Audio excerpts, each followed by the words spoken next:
Hello students, स्वागत है आपका श्रीमंत एकेडमी के यूट्यूब चैनल पर। और आज हम जो क्लास 12 फिजिक्स का चौथा चैप्टर चल रहा है उसका अगला लेक्चर पढ़ेंगे।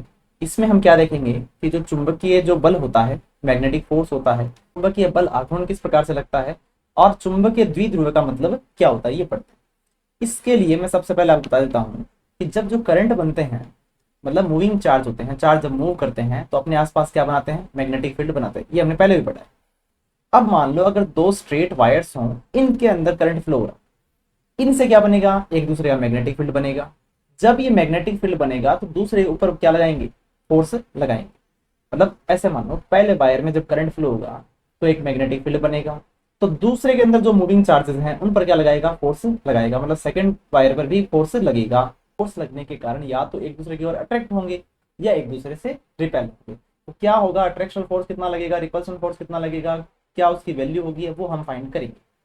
सेकंड चीज हम क्या देखेंगे कि जब किसी लूप में करंट फ्लो हो रहा हो और एक वो यूनिफॉर्म फील्ड में रखा गया, वो यूनिफॉर्म मैग्नेटिक फील्ड में रखा गया, तो उस पर क्या लगता है, टॉर्क लगता है। ये हमने इलेक्ट्रिक फील्ड वाले केस में भी पढ़ा था कि जब एक डाइपोल को हम इलेक्ट्रिक फील्ड में रखते हैं, यूनिफॉर्म इलेक्ट्रिक फील्ड में रखते हैं, तो उस पर क्या लगता है, टॉर्क लगता है। टॉर्क लगने से वो घूमता है, यहाँ पर भी वो क्या करेगा, घूमेगा, तो उस पर एक रोटेशनल टॉर्क काम करेगा।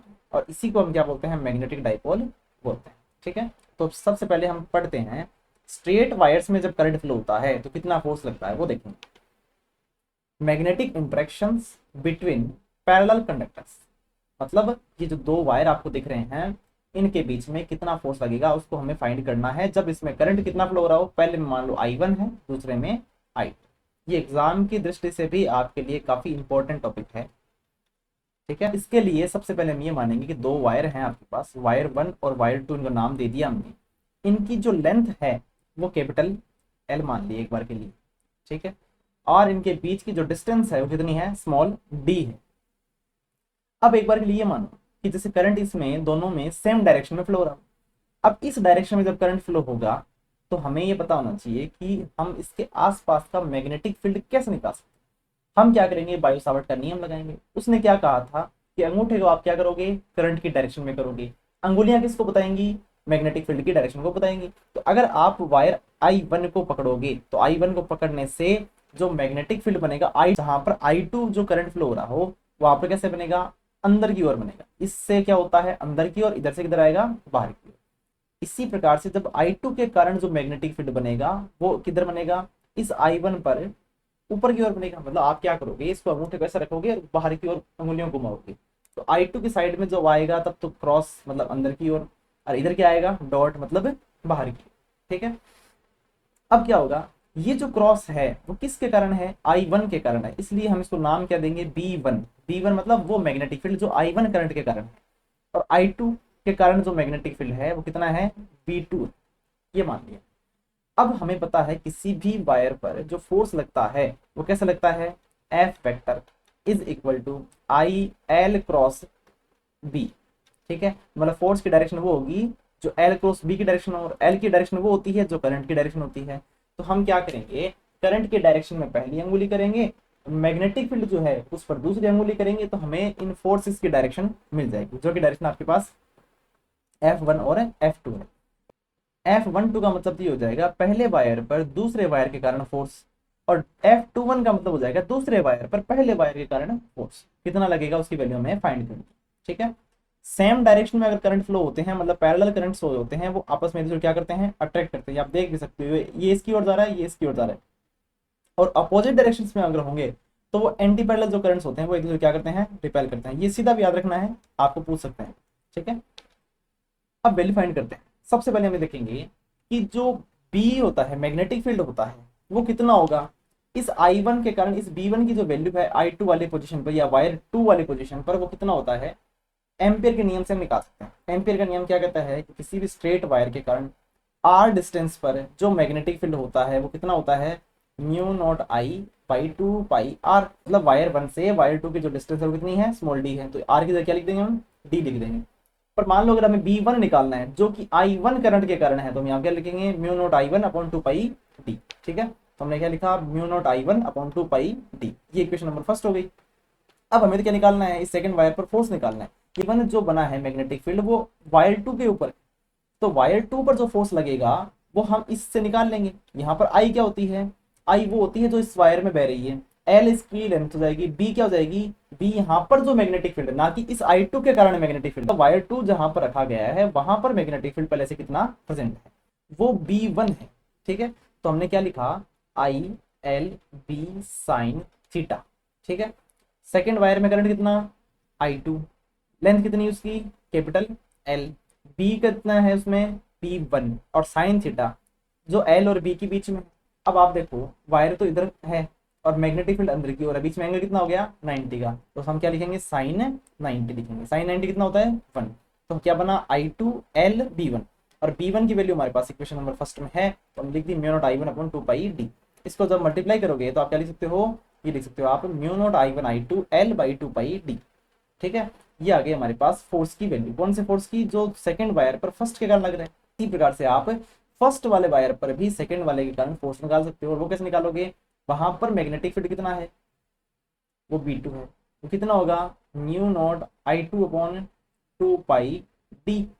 इसी प्रकार जब आप फोर्स निकालोगे पहले पर दूसरे के कारण, वो कितना आएगा, वो कितना आएगा, वो आएगा I one L B two sine 90, sine 91 हो जाएगा। आई वन लिखोगे आप कैपिटल एल लिखोगे, बी टू कितना है, mu not I two by 2 pi D, और इसको भी जब आप लिखोगे तो क्या बनेगा, mu not I one I two L by 2 pi D.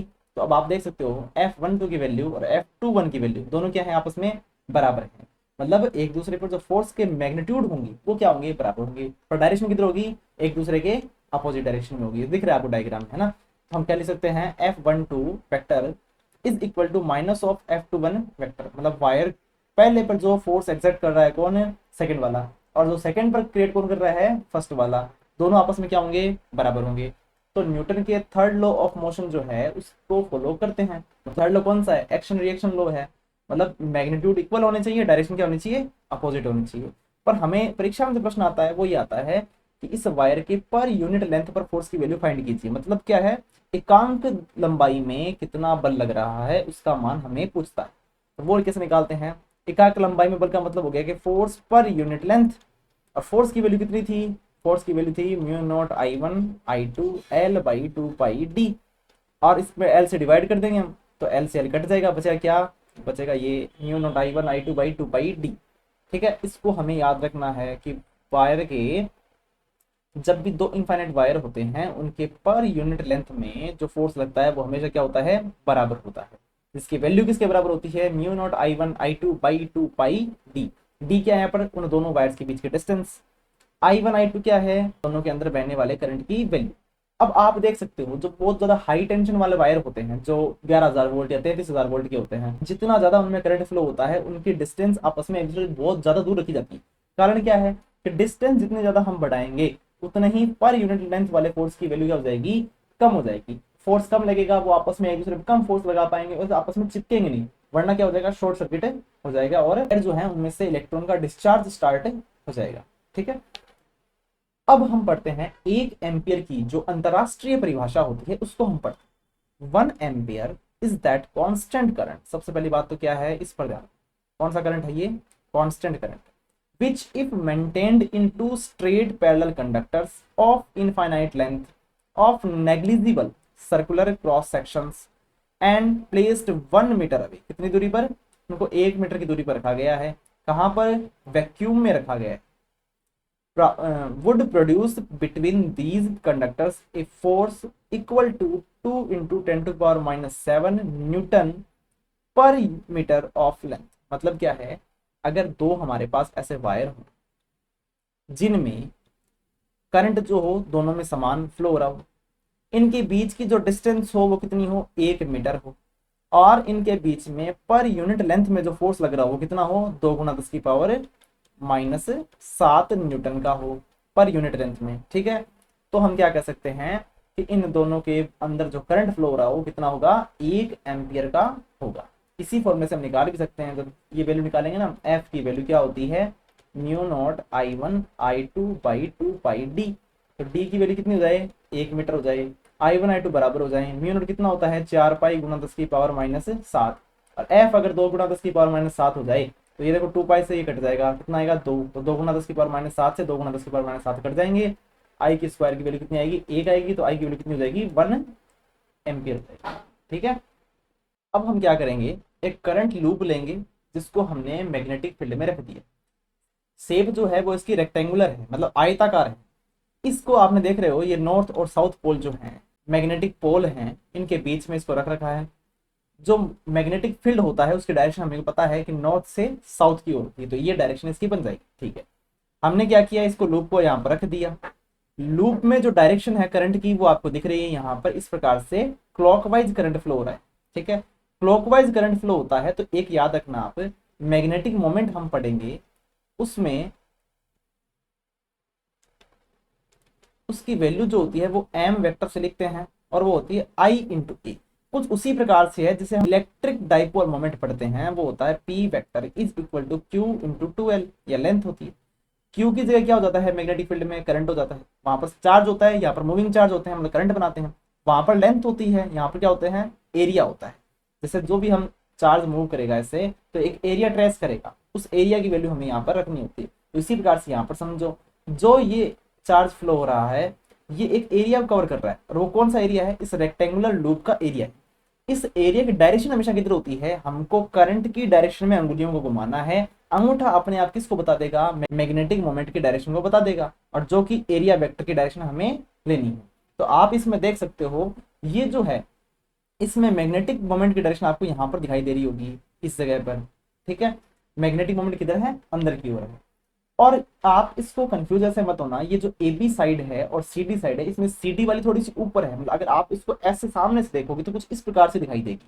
जैसे ए ये है और डी ये, तो ए वाला पार्ट थोड़ा सा नीचे है, डी वाला पार्ट थोड़ा सा ऊपर दिखाया। अब ये देखो, इसमें जो 4 साइड्स हैं A B B C C D और डी, ए से बी वाली में पहले आप बी से सी और ए से डी पर ध्यान दो। बी से सी जो है उसमें जो डायरेक्शन है करंट की और मैग्नेटिक फील्ड की जो डायरेक्शन है, दोनों सेम डायरेक्शन है। दोनों सेम डायरेक्शन होने से क्या होगा, या तो थीटा की वैल्यू कुछ स्थितियों में तो 0 और 180 बन जाएगी, जिससे फोर्स जो होता है वो होता है I L B sine theta. Theta कितना हो जाएगा 0 या 180, दोनों केस में 0 होगा, साइन 0, तो साइन की वैल्यू दोनों ही केसेस में क्या होगी 0 होगी, जिससे फोर्स की वैल्यू क्या आएगी 0 आएगी। और मान लो अगर 0 या 180 के अलावा भी कोई एंगल आता है, तो अगर एमिंग का जब लो आप लगाओगे तो पहली अंगुली करोगे करंट की डायरेक्शन, सेकेंड अंगुली करोगे आप मैग्नेटिक फील्ड की डायरेक्शन, अंगूठा क्या बताएगा, फोर्स को बताएगा। तो फोर्स किधर आएगा, फोर्स आएगा एक बार तो ऊपर की ओर, और इस वाली पर आएगा नीचे की ओर। तो आप एक दूसरे को ये क्या कर देंगे, कैंसिल आउट कर देंगे। तो यहाँ पे क्या लिखा हुआ है देखो, BC और AD पर है जो फोर्स लग रहे हैं, the forces are equal in magnitude, opposite in direction and collinear, एक ही लाइन पर लगेंगे। देखो एक ऊपर खींच रहा है, एक नीचे की ओर खींच रहा है, तो नेट फोर्स कितना हो जाएगा, हमेशा 0 हो जाएगा। तो ना तो ये मूव करेगा इसके कारण, ना ये रोटेट करेगा इसके कारण। पर जो AB और CD पर है, AB पर देखो करंट की डायरेक्शन ये है, मैग्नेटिक फील्ड की डायरेक्शन इधर हो जाएगी। जब आप इसको लो लगाओगे तो फोर्स किधर आएगा, अंदर की ओर आएगा। ठीक है, हमने दिखाया यहाँ पर F1 वेक्टर जो है वो अंदर की ओर है। ठीक है, और इसी प्रकार से CD पर किधर आएगा, ऊपर की ओर आएगा। फोर्स की वैल्यू क्या होगी, ILB से हम निकाल सकते हैं, साइन थीटा कितना आएगा, साइन 90 आएगा, कि 1 हो जाएगा। आई कौन सा है, करंट इसमें आई फ्लो हो रहा है, लेंथ कितनी है इसकी, वो स्मॉल b है, आई small b into capital B। और F2 की वैल्यू भी सेम आएगी क्योंकि लेंथ वही है, करंट वही है, मैग्नेटिक फील्ड भी वही है।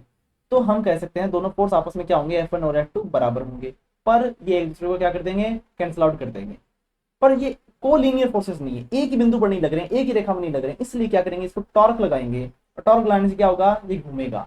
They form a couple producing A torque that rotates the loop. मतलब क्या करेंगे, ये एक दूसरे को घुमाने का प्रयास, ये एक दूसरे की अपोजिट डायरेक्शन में लगने के कारण इससे लूप को ही घुमाएंगे। ठीक है, लूप घुमाने से ये कुछ इस प्रकार से घूमेगा, मतलब ये वाली जो साइड है वो तो ऊपर आएगी CD तो, और AB किधर जाएगी, नीचे जाएगी। इस पर लगेगा टॉर्क, और टॉर्क की डायरेक्शन किधर होगी, हम लास्ट में फाइंड करेंगे। टॉर्क होता है M क्रॉस B। ठीक है, ये तो हो गया मैग्नेटिक मोमेंट, ये हो गया मैग्नेटिक फील्ड। तो यहाँ पर आपको जो डायग्राम दिख रहा है इसमें ब्लैक में दिखा रखा है हमने कि M जो है वो तो अंदर की ओर है, इस प्लेन के परपेंडिकुलर नीचे की ओर, और B ये है, इसके बीच में एंगल थीटा है। तो M क्रॉस B करोगे तो डायरेक्शन किधर आएगी, टॉर्क की इस साइड में आएगी। ठीक है, अब हम वैल्यू निकालते हैं। टॉर्क जो होता है वो हमें पता क्या होता है, force into perpendicular distance between forces. ठीक है, चाहे तो ऐसे निकाल सकते हो आप, चाहे एक तरीका और होता है, force into perpendicular distance of force from rotating axis. ठीक है, इसमें मैंने इसको अलग से ऊपर दिखा दिया आपको। इस डायग्राम में मैंने आपको अलग से दिखाया है, ये जैसे एडी है, ठीक है, एडी इस प्रकार से घूमी हुई है, यहाँ पर इसके परपेंडिकुलर नीचे की ओर का क्या था, एम वेक्टर था, मैग्नेटिक फील्ड की डायरेक्शन क्या थी, ये वाली थी, ठीक है, ये बी वेक्टर दिखा रखा है। तो हमें क्या निकालना है, ये जो F1 वेक्टर और F2 वेक्टर लग रहे हैं, इनके कारण इस रोटेशनल एक्सिस जो है, इसकी रोटेशन एक्सिस है, इससे परपेंडिकुलर डिस्टेंस कितनी है, तो ये वाली वैल्यू हमें निकालनी है। ये हमें ये पता है कि एम और बी में एंगल कितना है, थीटा है, तो ये एंगल कितना हो जाएगा, थीटा, ये भी कितना हो जाएगा, थीटा। अब ये जो ट्राइंगल दिख रहा है इसमें, इसमें क्या है, आप साइन थीटा की वैल्यू निकाल सकते हो। ये है a/2, ये a/2 जो कि हाइपोटेनस है। हाइपोटेनस अगर a/2 है तो परपेंडिकुलर क्या आता है, hypotenuse multiply by sine theta आता है। तो हमारे पास क्या आ गई वैल्यू, a/2 साइन थीटा, मतलब जो हमारे पास लंब है, लंब जो यहाँ पे कितना है, उसकी वैल्यू आ जाएगी, लंब यहाँ पर जो है उसकी वैल्यू आ जाएगी a/2 साइन थीटा, मतलब जो है बलों की इस घूर्णन अक्ष से लंबवत दूरी है वो a/2 साइन थीटा आ जाएगी। हमारे पास दोनों फोर्सेस जो हैं F1 और F2 बराबर है आई बी इंटू बी के बराबर है। तो हम क्या लिखेंगे, फोर्स F1, डिस्टेंस कितनी है इनकी घूर्णन अक्ष से, वो है a/2 साइन थीटा। दूसरा फोर्स कितना है F2, उसकी दूरी कितनी है, a/2 साइन थीटा। F1 और F2 बराबर हैं, तो अगर हम F2 की जगह F1 लिख देंगे तो क्या बन जाएगा, ये देखो 1/2 और 1/2 1 हो जाएगा।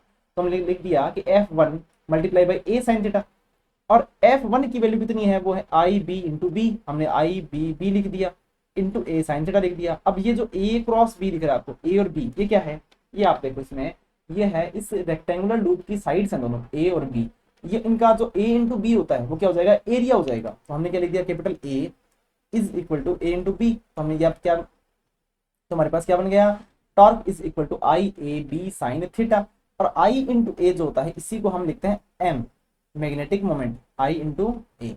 तो आई इंटू ए को हम लिख देंगे लास्ट में एम, तो हमारे पास क्या बन जाएगा, torque is equal to M B sine theta, और एम बी साइन थीटा तो हम अगर वेक्टर फॉर्म में लिखें तो क्या बनेगा, एम क्रॉस बी। तो टॉर्क जो होता है वो आता है एम क्रॉस बी, ये आ गया, torque is equal to M cross B. अगर एक लूप हो तो एम बराबर होता है आई ए, और एन लूप्स हो तो हम इसको एन से मल्टीप्लाई कर देते हैं, एन आई ए, ठीक है। इसका जो यूनिट होगा वो क्या आएगा, आई का क्या होता है एम्पियर, एरिया क्या होता है मीटर स्क्वायर, तो एम्पियर इंटू मीटर स्क्वायर। आप निकाल कैसे सकते हो इसके डायरेक्शन, आपको करंट को करना है अंगुलियों के डायरेक्शन में, और एरिया वेक्टर या एम वेक्टर की डायरेक्शन में कौन बताएगा, थंब बताएगा, ठीक है। अब हम क्या करेंगे, जो सर्कुलर लूप होता है ना उसी को हम मैग्नेटिक डाइपोल बोलते हैं। क्यों, क्योंकि उसमें से एक साइड से मैग्नेटिक फील्ड लाइंस जो है वो बाहर निकलती हैं, जैसे एन पोल में निकलती हैं, दूसरे में एंटर करती हैं, एस पोल में एंटर करती हैं, दो ही पोल होते हैं तो डाइपोल बन गया ये।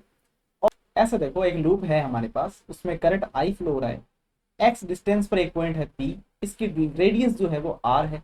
हमने पहले एक वैल्यू फाइंड की थी बायो सावर्ट के नियम का, जब एप्लीकेशन हमने किया था उसमें एक वैल्यू फाइंड की थी, और उसकी वैल्यू कितनी थी, mu not I R square by 2 X square plus R square की पावर 3/2।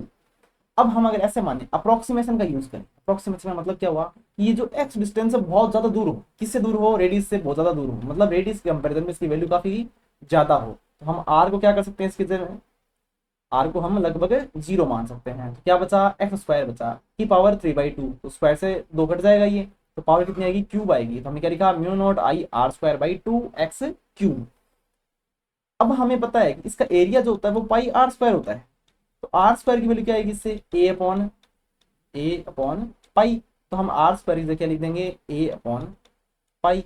और अगर हम ऊपर नीचे 2 से मल्टीप्लाई और कर देंगे बाद में, तो पहले तो क्या बनेगा, ये mu not I A upon pi रख दिया हमने, आर स्क्वायर की जगह 2x क्यूब, अब ऊपर नीचे 2 से मल्टीप्लाई कर दिया, और आई इंटू ए क्या होता है, वो m होता है, 2 से ऊपर मल्टीप्लाई करने पे ये 2 आ गया, नीचे 2 से मल्टीप्लाई करके आया 2 गुना 2 4, तो 4 पाई। तो ये लास्ट में क्या किस प्रकार से बनेगा, mu not upon 4 pi 2m upon x cube. ये आ जाएगा किसी भी एक्सिस पर मैग्नेटिक डाइपोल जो होता है उसके कारण मैग्नेटिक फील्ड की वैल्यू, म्यू नॉट अपॉन 4 पाई 2m अपॉन एक्स क्यूब। तो आज के लेक्चर में हम इतना ही पढ़ेंगे। अगर आपको वीडियो पसंद आया तो इसको लाइक कीजिएगा, चैनल को सब्सक्राइब कर लीजिएगा और अपने दोस्तों के साथ में शेयर कर लीजिएगा। Thank you.